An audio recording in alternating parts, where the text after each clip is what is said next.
Dear student, आज हम जो कल बच गए थे टॉपिक उनके बारे में डिस्कस करेंगे। जैसे सबसे पहला टॉपिक हम आज लेंगे क्रिस्टलीय और अक्रिस्टलीय ठोसों में अंतर। क्रिस्टलीय और अक्रिस्टलीय ठोसों के बारे में हम पढ़ चुके हैं। क्रिस्टलीय ठोस और अक्रिस्टलीय ठोसों में मुख्य अंतर सबसे पहले हमने कल डिस्कस किया था, वो था गलनांक, जिसको आज वापस रिपीट करते हैं। गलनांक में इन दोनों में क्या अंतर होता है। तो जैसा कि हमने कल बताया था, गलनांक होता क्या है। तो गलनांक वह प्रक्रम जिसमें कोई ठोस पिघलकर द्रव अवस्था में बदल जाता है, क्या कहलाता है, वो गलनांक कहलाता है। और एक होता है गलनांक बिंदु। तो इसमें क्या होता है, वह ताप जिस पर कोई ठोस पिघल जाता है, किसमें, द्रव में पिघल जाता है, क्या कहलाता है, वो ताप गलनांक बिंदु कहलाएगा। तो हम डिस्कस कर चुके थे कि जो क्रिस्टलीय ठोस होते हैं,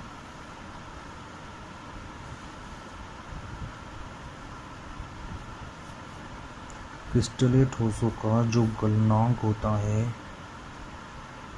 कैसा होता है, वो निश्चित होता है, बिल्कुल फिक्स पॉइंट होता है। जैसे मैंने एग्जांपल लेकर बताया था आपको कि कोई वस्तु है जो कि क्रिस्टलीय ठोस है, उसको हम गर्म करते हैं, मान लो 70 डिग्री सेल्सियस पर उसको गर्म करते हैं। तो जैसे 70 डिग्री सेल्सियस ताप आता है तो पूरी तरीके से बदल जाती है, द्रव में बदल जाती है। तो 70 डिग्री सेल्सियस उसके लिए क्या हो गया, निश्चित पॉइंट है, निश्चित ताप है, जिस पर क्या हो गया, वो ठोस से द्रव में बदल चुका है। अब बात करते हैं अक्रिस्टलीय ठोसों की। अक्रिस्टलीय ठोस का जो गलनांक होता है, मैंने आपको कल बताया था, वो निश्चित ना होकर एक परास में होता है। किस में होता है, परास में। परास मतलब एक रेंज में होता है। मतलब जैसे जैसे हम अक्रिस्टलीय ठोसों को गर्म करते हैं तो ये डायरेक्ट द्रव में नहीं बदलते हैं। पहले क्या होता है, ये मुलायम होते हैं। जैसे अपने प्लास्टिक है, अगर हम प्लास्टिक को गर्म करते हैं या उसको ताप देते हैं तो पहले क्या होता है, वो मुलायम होता है, फिर उसके बाद वो किसमें बदलता है, द्रव में। तो यहाँ पर मैंने आपको एग्जांपल लेकर बताया था कि जैसे जैसे कोई अक्रिस्टलीय ठोस है, उसको जब हम गर्म करते हैं तो धीरे धीरे जैसे 70 डिग्री सेल्सियस पहुँचते तो क्या होता है, मुलायम होने लग जाता है।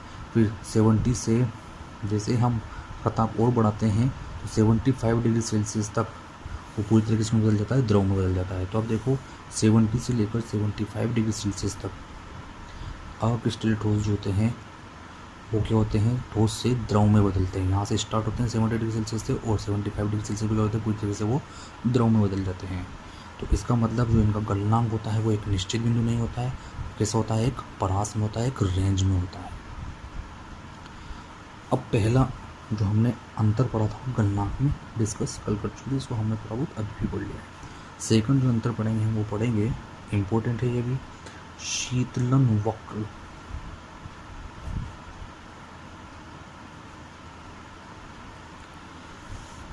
शीतलन वक्र होते क्या हैं। सबसे पहली बात, शीतलन अगर हम इसका जनरल मीन निकालें तो शीतलन मतलब होता है ठंडा करना, और वक्र मतलब जब हम उसको ठंडा करते हैं तो उसके ताप में क्या क्या कमी नोट हुई है, किसी भी वस्तु के ताप में क्या क्या कमी आई है या दर्शाई गई है, उसको एक ग्राफ के अकॉर्डिंग अगर समझा दें हम तो उसको क्या बोलते हैं, अपन शीतलन वक्र कहते हैं। तो देखो हमने क्या किया था, ऊपर फर्स्ट में गलनांक में लिखा था किसी ठोस को द्रव में बदला था। तो जो हमने दो प्रकार के ठोस लेते, क्रिस्टलीय और अक्रिस्टलीय, तो उन्हीं के बारे में हम यहाँ पर भी डिस्कस करेंगे कि क्रिस्टलीय ठोसों के जो शीतलन वक्र होते हैं वो कैसे होते हैं, और अक्रिस्टलीय ठोसों के शीतलन वक्र कैसे होते हैं।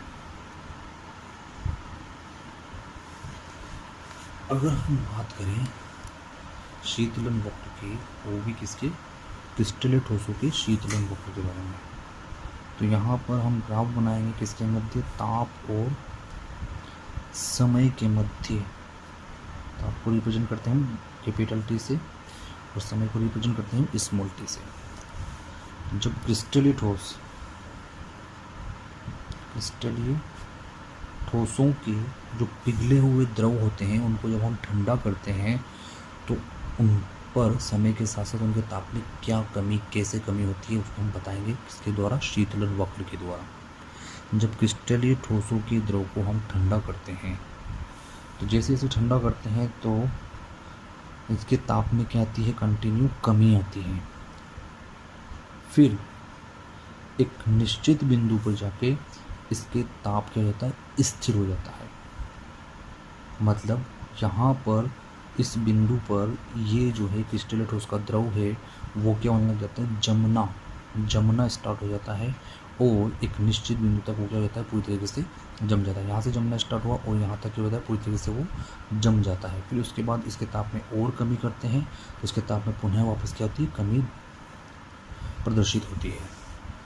तो इस प्रकार से देखते हैं हम, तो क्रिस्टलीय ठोस में जो एक शीतलन वक्र प्राप्त हो रहा है वो सीधी लाइन या कंटिन्यू लाइन प्राप्त ना होकर यहाँ पर हमें पॉइंट्स के रूप में क्या प्राप्त हो रहा है, इसकी ताप की कमी दिख रही है। पहले देखेंगे आप इसको, अगर अपन पॉइंट से नोट करते हैं, इसको लिखते हैं ए, बी और ये सी और ये डी।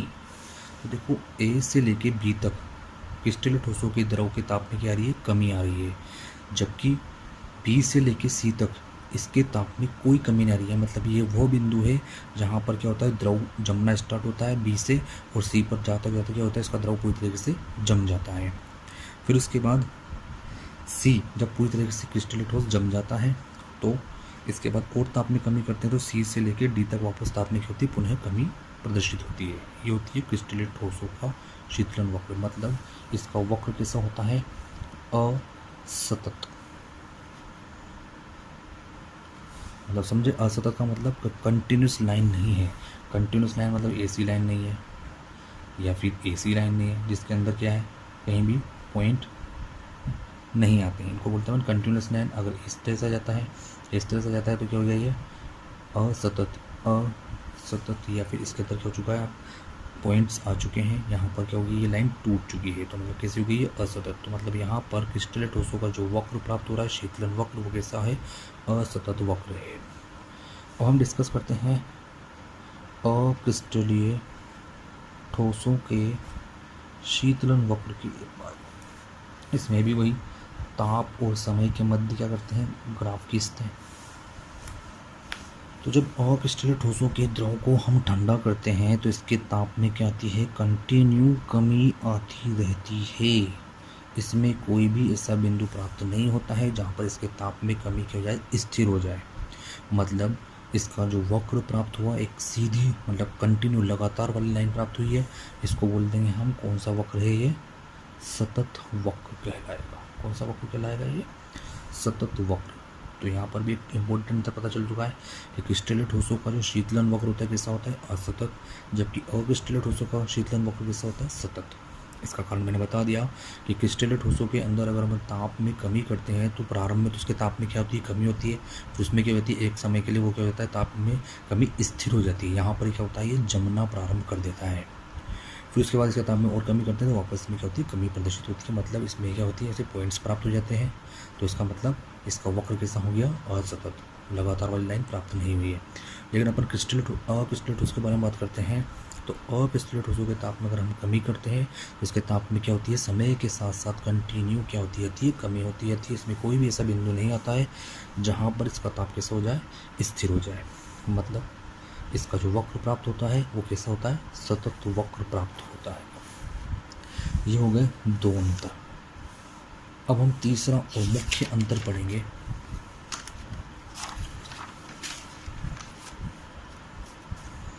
वो होता है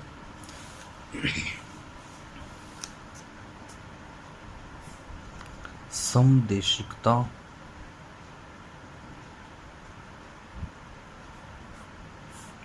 तथा विषमदेशिकता।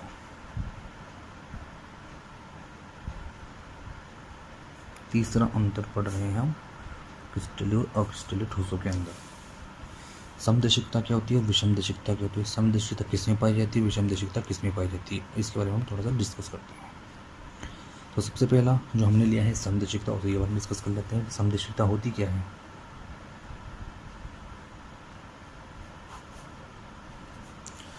देखो समदेशिकता का मतलब हम इसके ही वर्ड से निकालते हैं तो इजी वे में होगा इसका। और हम हिंदी के अकॉर्डिंग मतलब निकालें तो सम का मतलब समान, देश मतलब दिशाएं। अगर सभी दिशाओं में किसी भी ठोस के गुण कैसे हों, समान हो, भौतिक गुण, कौन कौन से भौतिक गुण, जैसे उसकी चुंबकत्व, उसका अपवर्तनांक, उसकी विद्युतीय गुण, बहुत सारे ऐसे गुण जो कि भौतिक गुण होते हैं, वो अगर सभी दिशाओं में एक जैसे होते हैं, मतलब इस कोने में देखें जैसे मान लीजिए ठोस है तो इस कोने में जितनी विद्युत करंट इसमें प्रवाह होगा उतना ही यहाँ पर इस कोने में भी होगा और बीच में भी होगा। तो मतलब यहाँ से यहाँ तक इसको अगर देखें अपन किसी भी दिशा में चले जाएँ, इस दिशा में जाएंगे तो भी, इस दिशा में जाएंगे तो भी, तो मतलब किसी भी दिशा में चले जाएँ, हर दिशाओं में इसमें जो इसके भौतिक गुण होते हैं वो कैसे होते हैं, समान होते हैं। जैसे इसका चुंबकत्व यहाँ पर भी उतना ही इफेक्टिव है और इस कोने में भी इतना ही इफेक्टिव है, इस कोने में इतना इफेक्टिव, मतलब इसमें यहाँ पर चुंबकत्व सभी दिशाओं में कैसा है, एक समान है। तो क्या कहलाएगा वो गुण, समदेशिकता कहलाएगा। अब बात करते हैं हम समदेशिकता किस में पाई जाती है। देखो समदेशिकता का गुण पाया जाता है, वो पाया जाता है अक्रिस्टलीय ठोसों के अंदर। अक्रिस्टलीय ठोसों में पाया जाता है, मतलब मैंने पहले बता ही दिया क्या कि ऐसे गुण, जैसे ऐसे भौतिक गुण, जैसे मान लो आप चुंबकत्व, अपवर्तनांक, विद्युतीय गुण, ये गुण क्या होते हैं, अगर सभी दिशाओं में समान रूप से पाया जाता है किसी ठोस के अंदर, तो वो क्या कहलाएगा, गुण समदेशिकता कहलाएगा। और ऐसे गुण इसमें पाए जाते हैं अक्रिस्टलीय ठोसों में। अब बात ये आती है कि अक्रिस्टलीय ठोसों के अंदर ही ये गुण क्यों पाया जाता है, कारण।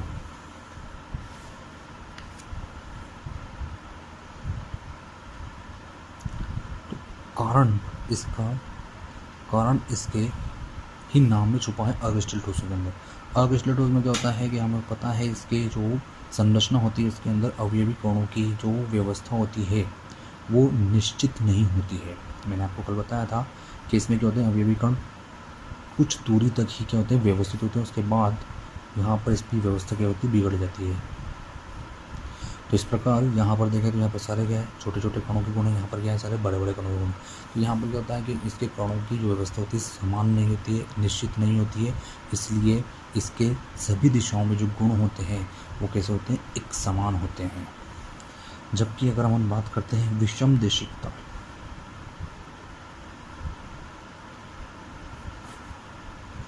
विषम देशिकता का मतलब अपन इसके नाम से निकाल लेते हैं। विषम मतलब अलग अलग, देशिक मतलब दिशाएं, मतलब कोई ठोस है तो उसके क्या होंगे, इस दिशा में गुण अलग होंगे, इस दिशा में गुण अलग होंगे और इस दिशा में गुण अलग होंगे। मतलब हर दिशा में उसके गुण कैसे होंगे, अलग अलग होंगे। कौन से वाले गुण, वही मैंने आपको बताया, भौतिक गुण, जो कि अपवर्तनांक हो सकता है, चुंबकत्व हो सकता है, या फिर विद्युतीय गुण हो सकता है। तो इसका क्या होता है, अलग अलग दिशाओं में इनके गुण भी कैसे होते हैं, अलग अलग होते हैं। मतलब इसकी चुंबकत्व यहाँ पर ज़्यादा है तो यहाँ पर कम हो सकता है, यहाँ पर ज़्यादा है तो यहाँ पर बहुत अधिक हो सकता है, यहाँ पर ज़्यादा है तो यहाँ पर बहुत कम हो सकता है। तो इसका मतलब यहाँ पर जो इसके भौतिक गुण होते हैं वो प्रत्येक दिशा में, अलग अलग दिशा में कैसे होते हैं, अलग अलग होते हैं। तो इसका मतलब ये क्या हो गया, विषम देशिकता कहलाएगी। अब हम बात करते हैं विषम देशिकता किस में पाई जाती है, तो बचा किसमें, क्रिस्टलीय ठोसों के अंदर। किस पाई जाती है ये, क्रिस्टलीय ठोसों में। अब क्रिस्टलीय ठोसों में ही क्यों पाई जाती है, इसका कारण क्या है आपको बता दूं। क्रिस्टलीय ठोसों के अंदर जो अवयवी कण होते हैं वो एक निश्चित व्यवस्था में क्या होते हैं, वो व्यवस्थित होते हैं। यहाँ पर मैं क्रिस्टलीय ठोस की थोड़ी सी संरचना बना देता हूँ। मैंने यहाँ पर कुछ कणों को तो ब्लू बनाए हैं और कुछ अवयवी कणों को कैसे बनाया है, मैंने रेड बना दिया।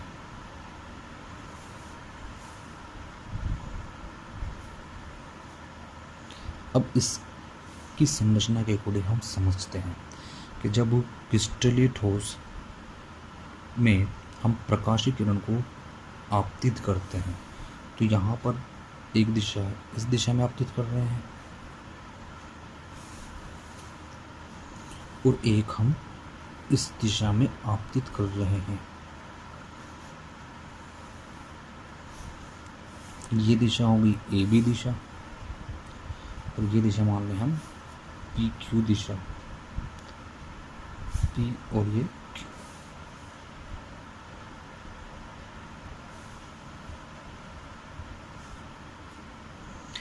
अगर हम ए बी दिशा में देखें तो यहाँ पर देखो ए वाले कण के भी गुण होंगे, और मतलब ब्लू वाले कण के भी गुण होंगे, और रेड वाले कण के भी, ब्लू वाले के भी होंगे और रेड वाले कण के भी होंगे। तो इस दिशा में यहाँ पर ब्लू वाला कण अलग गुण दर्शाएगा और रेड वाला अलग। जबकि यहाँ पर अगर अपन देखें इस दिशा में, पी क्यू दिशा में, तो अब देखो एरो के ऊपर मात्र कौन से कण दिख रहे हैं आपको, ब्लू वाले कण। तो मतलब यहाँ पर कौन से, ओनली ब्लू वाले कणों का ही क्या होगा, गुण होगा। मतलब इस दिशा में क्या दर्शाएंगे, ये ओनली ब्लू वाले कण ही गुण दर्शाएंगे।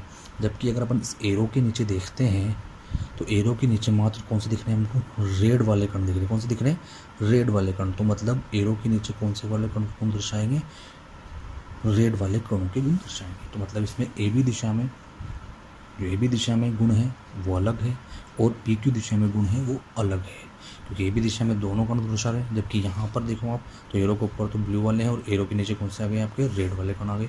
तो मतलब दोनों दिशाओं में इनके जो भौतिक गुण होंगे वो कैसे होंगे, अलग अलग होंगे। किसमें, क्रिस्टलीय ठोसों में। क्रिस्टलीय ठोसों में क्या होता है, इनकी कणों, अवयवी कणों की व्यवस्था क्या होती है, निश्चित होती है, और अलग अलग गुण होने की वजह से इसी को क्या कहा जाता है, विषम देशिकता गुण पाया जाता है। अब देखो इन दोनों को समदेशिक विषम देशिक बिल्कुल आपको याद रखना है, हिंदी नेम है। लेकिन हमारे पेपर में कभी कभी ये डायरेक्ट इनके इंग्लिश नेम से भी पूछ ले जाते हैं। जैसे हिंदी के अंदर इनका इंग्लिश नेम लिख दिया जाता है, इसको बोला जाता है इंग्लिश में आइसोट्रोपिक।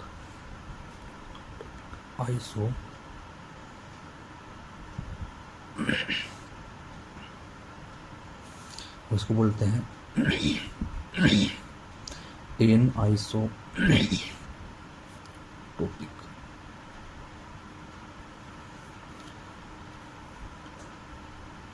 आइसोट्रोपिक और एन आइसोट्रोपिक के नाम से इसको जाना जाता है इंग्लिश में। तो इंग्लिश नेम भी हमें याद रखना पड़ेगा, तभी जाके हम क्वेश्चन के आंसर दे सकते हैं। आप सोचें कि हम हिंदी नेम याद कर जाएं, कई बार ऐसा होता है एग्जामिनर हिंदी नाम को भी, इंग्लिश नाम को भी हिंदी में छाप देता है। तो आइसोट्रोपिक और एनआइसोट्रोपिक गुण होते हैं। ये किस में पाया जाता है, आइसोट्रोपिक किस में पाया जाता है, क्रिस्टलीय ठोसों में, जबकि एनआइसोट्रोपिक किस में पाया जाता है, क्रिस्टलीय ठोसों में पाया जाता है। कारण दोनों का डिस्कस कर चुके हैं हम कि क्रिस्टलीय ठोस में क्या होती है, अवयवी कणों की व्यवस्था कैसी होती है, निश्चित होती है। तो हर दिशा में इसके जो गुण होते हैं वो अलग अलग होते हैं, इसलिए इसमें विशेष गुण पाया जाता है। जबकि अक्रिस्टलीय ठोसों में अगर हम देखते हैं तो उसके अवयवी कणों की व्यवस्था कुछ दूरी तक ही निश्चित होती है, लेकिन उसके बाद उसमें व्यवस्था बिगड़ जाती है, निश्चित नहीं होती है। इस वजह से उसमें अक्रिस्टलीय ठोसों में प्रत्येक दिशा में जो गुण होते हैं कैसे होते हैं, समान होते हैं, इसलिए वो कैसे होते हैं, समदेशिक होते हैं। अब हम जितने भी अंतर थे अक्रिस्टलीय ठोसों के अंतर को डिस्कस कर चुके हैं। नेक्स्ट टॉपिक स्टार्ट होता है विभिन्न बलों के आधार पर ठोसों के प्रकार, या फिर इस टॉपिक को कुछ बुक्स के अंदर डायरेक्ट बोल दिया गया है क्रिस्टलीय ठोसों के प्रकार। तो मतलब क्रिस्टलीय ठोसों के प्रकार के नाम से आता है, तो भी हमें यही आंसर देना है। और विभिन्न बलों के आधार पर ठोसों के प्रकार पूछे जाते हैं, तो भी यही आंसर देना है। देखें आप यहाँ पर क्रिस्टलीय ठोसों के प्रकार या फिर विभिन्न बलों के आधार पर ठोस के प्रकार कैसे होते हैं, कितने प्रकार के होते हैं, देखें आप 4 प्रकार के होते हैं। कितने प्रकार के होते हैं, 4 प्रकार। सबसे पहला जो होता है ठोसों का प्रकार वो होता है आणविक ठोस।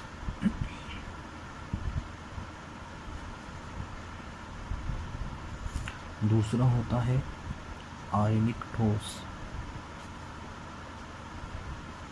तीसरा होता है धात्विक ठोस। और चौथा प्रकार का होता है वो है सहसंयोजक ठोस। 4 प्रकार के होते हैं, आणविक ठोस, आयनिक ठोस, धात्विक ठोस और सहसंयोजक ठोस।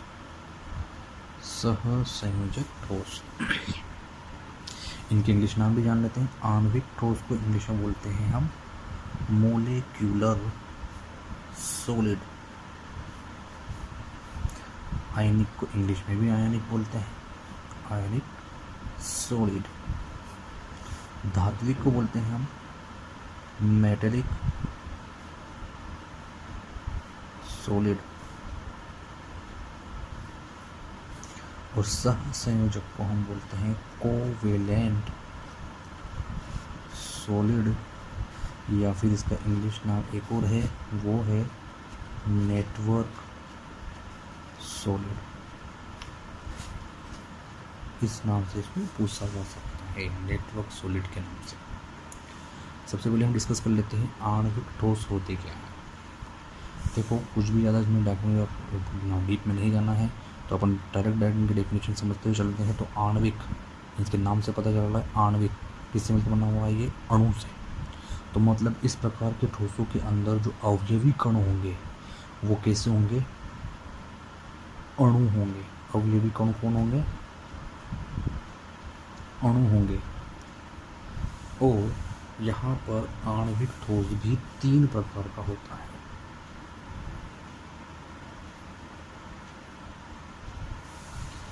सबसे पहले ध्रुवीय आणविक ठोस,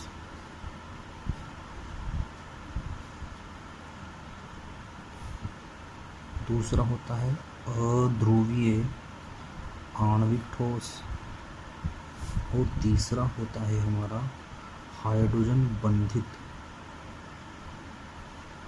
आणविक ठोस। तो आणविक ठोस भी हमारे कितने प्रकार के हो गए, 3 प्रकार के हो गए।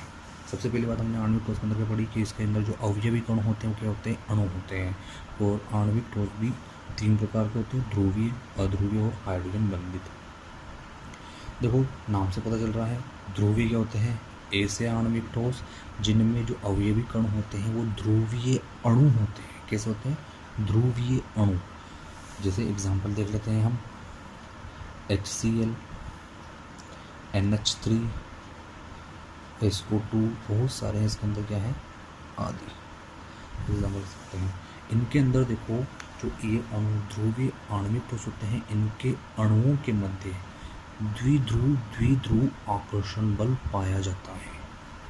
आप लोगों को पता होगा, हमने 11th क्लास के अंदर पढ़ा है द्विध्रुव आकर्षण बल। तो वो बल किसमें पाया जाता है, ध्रुवीय आणविक ठोसों में। मतलब इसके 2 अवयवी कौन होते हैं, अणु। उन अणुओं में कौन सा बल पाया जाता है, बल पाया जाता है, द्विध्रुव आकर्षण बल पाया जाता है। ध्रुवीय आणविक ठोस खत्म। अध्रुवीय आणविक ठोस में क्या होता है कि इस प्रकार के आणविक ठोसों के अंदर जो अवयवी कण होते हैं कैसे होते हैं, अध्रुवीय होते हैं, या फिर ये क्या होते हैं, परमाणु भी हो सकते हैं।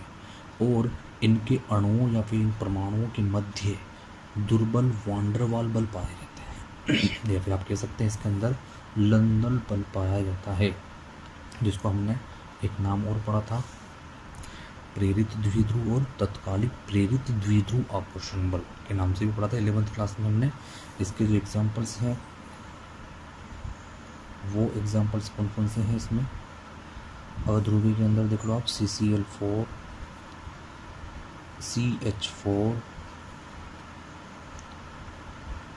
SiO4, ये सब क्या है इसके एग्जाम्पल्स में आते हैं। अब बात करते हैं हम हाइड्रोजन बंधित। नाम से पता चल रहा है कि ऐसे आणविक ठोस जिनमें अवयवी कणों के मध्य हाइड्रोजन बंध पाए जाते हैं। जैसे अपन मान लें H2O, NH3 भी हो सकता है, C2H5OH भी हो सकता है, मतलब एथेनॉल भी हो सकता है। इन सभी के अंदर क्या पाया जाता है, हाइड्रोजन बंध पाए जाते हैं, और इस प्रकार के ठोस कहलाते हैं अपने हाइड्रोजन बंधित आणविक ठोस कहलाएंगे। तो आणविक ठोस के अंदर क्या बात हुई, अपने क्या रखना कि इसके अंदर अवयवी कण कैसे होते हैं, अणु होते हैं, और ये कुछ 3 प्रकार के होते हैं, ध्रुवीय, अध्रुवीय और हाइड्रोजन बंधित। ध्रुवीय के अंदर कौन से अणु पाए जाते हैं, ध्रुवीय अणु पाए जाते हैं, इनके मध्य कौन सा बल पाया जाता है, द्विध्रुव आकर्षण बल। जबकि अध्रुवीय के अंदर लंदन बल पाया जाता है, उसके अवयवी कण कैसे होते हैं, अध्रुवीय होते हैं। हाइड्रोजन बंधित आणविक ठोस में क्या होते हैं कि ऐसे ठोस जिनमें अवयवी कणों के मध्य हाइड्रोजन बंध पाए जाते हैं, अध्रुवीय हाइड्रोजन बंधित आणविक ठोस कहलाते हैं। अब बात करते हैं अपन आयनिक ठोस। आयनिक ठोस में नाम से पता चल रहा है, आयनिक मतलब इनके अंदर जो अवयवी कण होंगे वो कौन होंगे, आयंस होंगे। कौन होंगे, आयंस। आयंस मतलब जानते हैं, एक तो धनायन होता है और एक ऋण आयन होंगे। मतलब इनके अंदर जो अवयवी कण होंगे कौन से होंगे, आयन होंगे। और हम जानते हैं इनके मध्य आकर्षण बल होता है, विपरीत आवेशित आवेश मतलब स्थिर विद्युत आकर्षण बल पाया जाता है। इसके एग्जाम्पल्स देख लेते हैं हम, NaCl, Na+ और Cl-, KCl, K+ और Cl-, CuSO4, Cu+2 और SO4-2। मतलब इसके अंदर क्या, आयन, इसके अंदर भी आयन, इसके अंदर भी आयन। तो मतलब ऐसे ठोस जिनके अवयवी कण कौन होते हैं, आयन होते हैं, जिनमें स्थिर विद्युत आकर्षण बल पाया जाता है। और इनमें जो होते हैं अवयवी कण के होते हैं, आयन होते हैं, पॉजिटिव और नेगेटिव हो सकते हैं। धात्विक ठोस को थोड़ा सा हम डिस्कस कर लेते हैं कि धात्विक ठोस जो होते हैं ये धातुओं में पाया जाता है। और धातुओं में जो अवयवी कण होते हैं वो होते हैं धनायन प्लस इलेक्ट्रॉन। मतलब यहाँ पर जो कोई धातु होती है, उस धातु के जो परमाणु होते हैं वो अपना एक इलेक्ट्रॉन त्याग देते हैं और इलेक्ट्रॉन त्याग कर वो बनाते हैं कर्नेल। एक याद रखना इस वर्ड को, कर्नेल। कर्नेल क्या होता है? कर्नेल को हम डिस्कस कर लेते हैं। जैसे ये कोई धातु है का परमाणु है, जैसे सोडियम का मान लेते हैं, तो यहाँ पर इसके जो के कक्षा के अंदर कैसे पाए जाते हैं 2, एल में कितने पाए जाते हैं 8, जबकि एम में कितने पाए जाते हैं 1। तो यहाँ पर क्या होता है कि जब कोई धातु परमाणु अपना एक इलेक्ट्रॉन त्याग दे, इलेक्ट्रॉन ने त्याग दिया, तो यहाँ से इलेक्ट्रॉन चला गया तो इसके ऊपर चार्ज कौन सा आ जाएगा? पॉजिटिव। तो एक इलेक्ट्रॉन त्यागने के बाद जो धनायन बनता है उसी को क्या कहते हैं? हम कर्नेल कहते हैं। क्या कहते हैं इसी को? हम कर्नेल। या फिर इसका एक डेफिनेशन और लें तो बाह्यतम कोश को छोड़कर, जो कि बुक की डेफिनेशन है वो, बाह्यतम कोश को छोड़कर नाभिक और आंतरिक कोशों को, नाभिक प्लस आंतरिक कोशों को संयुक्त रूप से क्या कहा जाता है? कर्नेल। तो धात्विक ठोसों के अंदर मुक्त इलेक्ट्रॉन और कर्नेल दोनों अवयवी कणों के रूप में पाए जाते हैं। मतलब दोनों ही से मिलकर क्या बनता है? हमारा धात्विक ठोस बनता है। कर्नेल क्या होता है?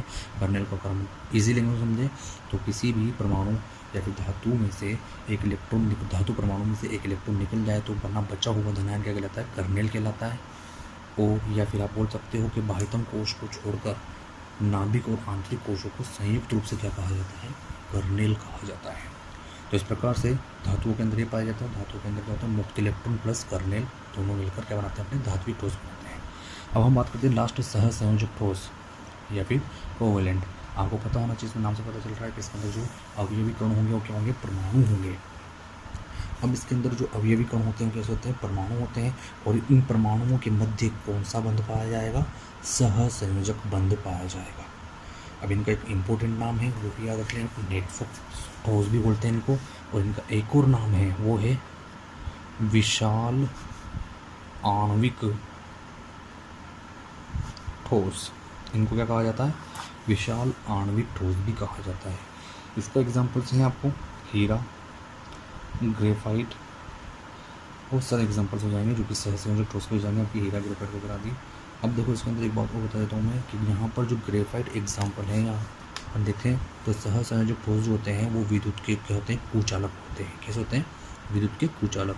लेकिन यहाँ पर अगर अपन देखें अपवाद स्वरूप एक सहसंयोजक ठोस जो कि क्या होता है? ग्रेफाइट होता है, वो कैसे होता है? विद्युत का सुचालक होता है। विद्युत का सुचालक क्यों होता है? आपको पता होना चाहिए कि इसमें कार्बन की 3 वैलेंसी तो कैसे होती है? जुड़ी रहती है, लेकिन एक जो संयोजकता कैसी होती है? मुक्त होती है। और मुक्त संयोजकता के कारण इसमें क्या होती है? विद्युत का चालन होता है। तो अपन बात करते हैं विद्युत की, तो यहाँ पर सहसंयोजक ठोसों के अंदर कैसे होते हैं? मुख्य रूप से तो क्या होते हैं? ये कुचालक होते हैं। लेकिन यहाँ पर अपवाद स्वरूप ग्रेफाइट कैसे होता है? सुचालक होता है।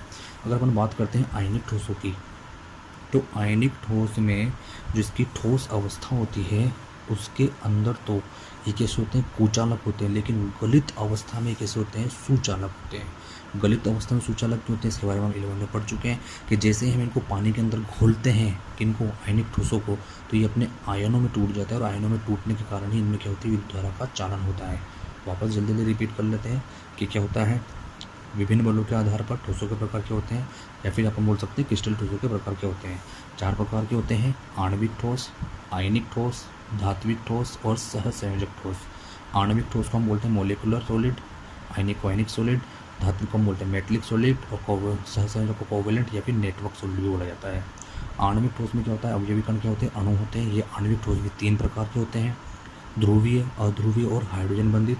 ध्रुवीय में क्या होता है कि इनके जो अवयवी कण होते हैं वो कैसे होते हैं? ध्रुवीय होते हैं। और इनके मध्य द्विध्रुव आकर्षण बल पाया जाता है। जबकि अध्रुवीय के अंदर जो इनके अवयवी कण होते हैं कैसे होते हैं? अध्रुवीय होते हैं। इनके मध्य कौन सा बल पाया जाता है? लंदन बल पाया जाता है। और हाइड्रोजन बंधित के अंदर क्या होते हैं? जो अवयवी कण होते हैं वो कैसे होते हैं? हाइड्रोजन बंधों के द्वारा जुड़े रहते हैं। जबकि आयनिक ठोस की बात करते हैं दूसरे प्रकार की, तो आयनिक ठोस के अंदर जो अवयवी कण होते हैं कैसे होते हैं, आयन होते हैं। अब इनके अंदर आयन पॉजिटिव हो सकता है और नेगेटिव हो सकता है, इसलिए इनके मध्य जो आकर्षण बल पाया जाता है वो होता है स्थिर विद्युत आकर्षण बल पाया जाता है। अब मैंने आपको इसके बारे में एक चीज़ और बताई है कि ठोस अवस्था में तो विद्युत के कुचालक होते हैं, लेकिन गलित अवस्था में क्या होते हैं, विद्युत के सुचालक होते हैं। क्यों? जैसे इनको हम पानी में घोलते हैं या गलित अवस्था में आते हैं तो ये अपने आयनों में टूट जाएगा, इसलिए विद्युत का क्या होता है इसके अंदर आसानी से चालन हो जाता है। धात्विक ठोस को मैंने आपको बताया कि धातुओं के अंदर पाया जाएगा मोस्टली, और कैसे पाया जाता है, मुक्त इलेक्ट्रॉन और कर्नेल दोनों मिलाकर क्या बनाते हैं, धात्विक ठोस बनाते हैं। कर्नेल कैसे बनता है, मैंने आपको बताया कि किसी भी धातु परमाणु के बाह्यतम कोश से जब एक इलेक्ट्रॉन निकल जाता है तो जो धुनायन बचता है या बनता है वो क्या कहलाता है, कर्नेल कहलाता है। या फिर आप बोल सकते हो बुक की लैंग्वेज में कि बाह्यतम कोश को छोड़कर नाभिक और आंतरिक कोशों को सम्मिलित रूप से क्या कहा जाता है, कर्नेल कहा जाता है। अब हम बात करते हैं लास्ट में सहसंयोजक ठोस। सहसंयोजक ठोस को कोवैलेंट सॉलिड या फिर नेटवर्क सॉलिड या फिर विशाल आणविक ठोस भी कहा जाता है। आपको पता होना चाहिए कि इनमें जो अवयवी कण होते हैं वो परमाणु होते हैं और इनके मध्य सहसंयोजक बंध पाया जाता है। आपको बता दूं कि नेटवर्क सॉलिड क्यों कहते हैं, क्योंकि इस प्रकार के जो सॉलिड होते हैं या ठोस होते हैं वो आपस में जुड़ते जाते हैं, आपको पता है जैसे, और आपस में जुड़कर क्या बना लेते हैं, एक जाल रूपी संरचना बना लेते हैं। तो इसका मतलब क्या बन जाता है, एक नेटवर्क बन जाता है। तो नेटवर्क सॉलिड भी कहा जाता है। इसके एग्जांपल्स हीरा ग्रेफाइट है। हीरा ग्रेफाइट बहुत सारे हो सकते हैं, लेकिन यहाँ पर अगर बात करें ग्रेफाइट, तो ग्रेफाइट क्या होता है, अपवाद स्वरूप विद्युत का सुचालक होता है, जबकि सहसंयोजक ठोस के बाकी एग्जांपल्स कैसे होते हैं, विद्युत के कुचालक होते हैं।